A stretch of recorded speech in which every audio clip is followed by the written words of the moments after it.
Hey WhatsApp guys, welcome back to my channel. तो आज हम यहाँ पे बात करने वाले हैं कुछ इंपॉर्टेंट डेट्स के बारे में। बात करेंगे यहाँ पे जो पहली अपडेट आ रही है वो यहाँ पे एमओडी और साथ ही साथ महिंद्रा टेलीफोनिक्स इंटीग्रेटेड सिस्टम्स लिमिटेड की तरफ से आ रही है। तो एमओडी ने यहाँ पे 323 करोड़ के आसपास की जो डील है वो यहाँ पे साइन की हुई है, जहाँ पे 11 एयरपोर्ट सर्विलांस रेडार्स और उसके साथ साथ मोनोपोल सेकेंडरी जो रेडार है, दोनों ही सर्विलांस रेडार हैं और दोनों ही एस बैंड के रेडार्स हैं। तो ये दोनों जो रेडार्स हैं वो यहाँ पे एयरपोर्ट्स यानी कि जो नेवल बेसिस होते हैं वहाँ पे और साथ ही साथ जो कोस्ट गार्ड के बेसिस होते हैं वो वहाँ पे लगाए जाएंगे। तो ये जो सिस्टम्स होने वाले हैं, आप इसे कह सकते हो कि एक तरीके का ऐसा रेडार है जो कि आने वाले जो एनिमीज एसेट्स होते हैं, चाहे आपके खुद के एसेट्स हों, इन सभी को डिटेक्ट करने में सक्षम होने वाला है। और इस तरीके की रिक्वायरमेंट हमें काफ़ी ज़्यादा है, क्योंकि जो चाइनीज शिप्स हैं, सबमरीन्स हैं, इनकी जो मूवमेंट है वो काफ़ी ज़्यादा होती है। साथ ही साथ आपको पता होगा इंडियन ओशन रीजन काफ़ी बिजी एरिया है, यहाँ पे बहुत सारी जो शिप्स हैं वो आती जाती रहती हैं। तो यहाँ पे इजीली किसी भी शिप को ट्रैक किया जा सकता है। साथ ही साथ अगर हम बात करें, इसमें मल्टीपल फ्रिक्वेंसीज के साथ भी इसको यूज़ किया जा सकता है।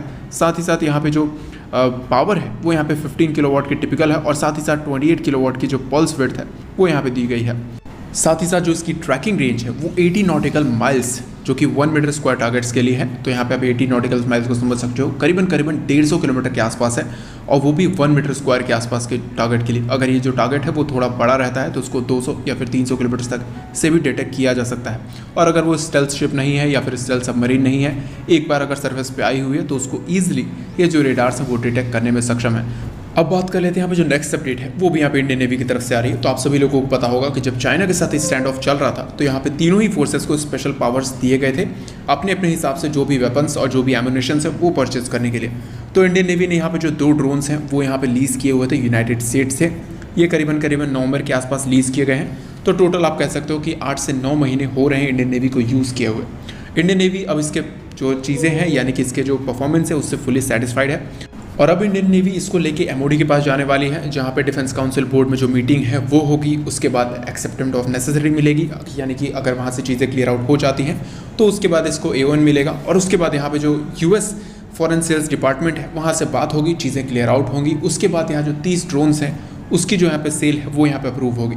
हालांकि US की तरफ से ये चीज़ें पहले ही अप्रूव कर दी गई हैं, साथ ही साथ जो ऑफर है वो भी मिल चुका है। लेकिन फिर भी यहाँ जो टाइम है, यानी कि आप सभी लोगों को पता होगा कि इंडियन कोई भी डिफेंस प्रोक्योरमेंट होता है तो कितना टाइम लगता है। तो हालांकि इस ड्रोन में भी वही होने वाला है। ये चीज़ें 2019 से चल रही हैं और बार बार जो है वो 10 ड्रोन्स, कभी 20 ड्रोन्स, कभी 22 ड्रोन्स के लिए लेके जो बात है वो यहाँ पे होती है। हालांकि अभी तक सिर्फ और सिर्फ 2 ड्रोन्स है हमारे पास, और आने वाले समय में अगर ये डील हो जाती है तो पॉसिबल है कि जो 30 ड्रोन्स है वो हमें मिलेंगे, जो कि अच्छे नंबर में और अच्छे तरीके से यूज़ किए जा सकते हैं। हालांकि अगर आप देखोगे तो या तो चाइना हो या फिर पाकिस्तान, इन दोनों के पास भी अच्छे खासे नंबर्स में ड्रोन्स अवेलेबल हैं। साथ ही साथ यहाँ तक कि जो ईरान जैसी कंट्री है वो भी यहाँ पे अपने हिसाब से ड्रोन्स बनाने में सक्षम है। हालांकि हमारे पास भी जो इंडिजिनस प्रोग्राम्स हैं वो यहाँ पे चल रहे हैं, इधर वो रुस्तम हो या फिर रुस्तम 2 का हो।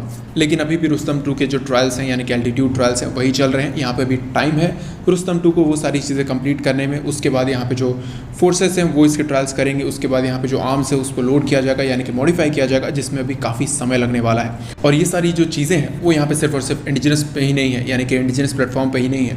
ये सारी चीज़ें अगर हमें फॉरेन से परचेस करनी है उसके साथ भी होती हैं, जैसे कि लेजेंडरी MMRC 2.0। ये जो चीज़ें हैं ये 6-7 साल से चल रही हैं, लेकिन अभी तक इस पर कोई भी फाइनल डील निकल के नहीं आई है। सेम एज यहाँ पे जो टैंक्स को लेके है वो भी बात चल रही है, उस पर भी कोई चीज़ें निकल के नहीं आई हैं। यहाँ तक कि आर्मी की AK-203 जो राइफल्स है उस पर भी यहाँ पे करीबन 3 साल से बात चल रही है, लेकिन कोई भी जो अपडेट है वो यहाँ पे निकल के नहीं आई है। तो हालांकि बैक टू द टॉपिक आते हैं, यहाँ पे जो रुस्तम 2 है उस पर अभी भी काम किया जा रहा है। और मुझे नहीं लगता कि कैट्स वॉरियर से पहले, यानी कि जो कैट सिस्टम्स होंगे जब उनके ड्रोन्स आएंगे उससे पहले यहाँ पे रुस्तम 2 रेडी होने वाला है। यहाँ जो कैट सिस्टम्स हैं वो पूरी तरीके से रेडी हो जाएंगे और पॉसिबल है कि जो घातक UCV है वो भी यहाँ पे 2025 तक रेडी हो जाएगा। उसके बाद ही हम यहाँ पे सोच सकते हैं कुछ रुस्तम का जो आर्म वर्जन है उसको यहाँ पे बनते हुए देखने का। हालांकि अब देखना ये है कि इसके जो प्रेडेटर की डील है वो किस हिसाब से चलती है, कितनी फास्ट इसको लिया जाता है, कितनी जल्दी गवर्नमेंट अप्रूव करती है और कितनी जल्दी जो डील है वो यहाँ पर होता है। आपको क्या लगता है इन सारी चीज़ों के बारे में? कॉमेंट करके ज़रूर बताएँ। आज के वीडियो के लिए इतना ही। जय हिंद।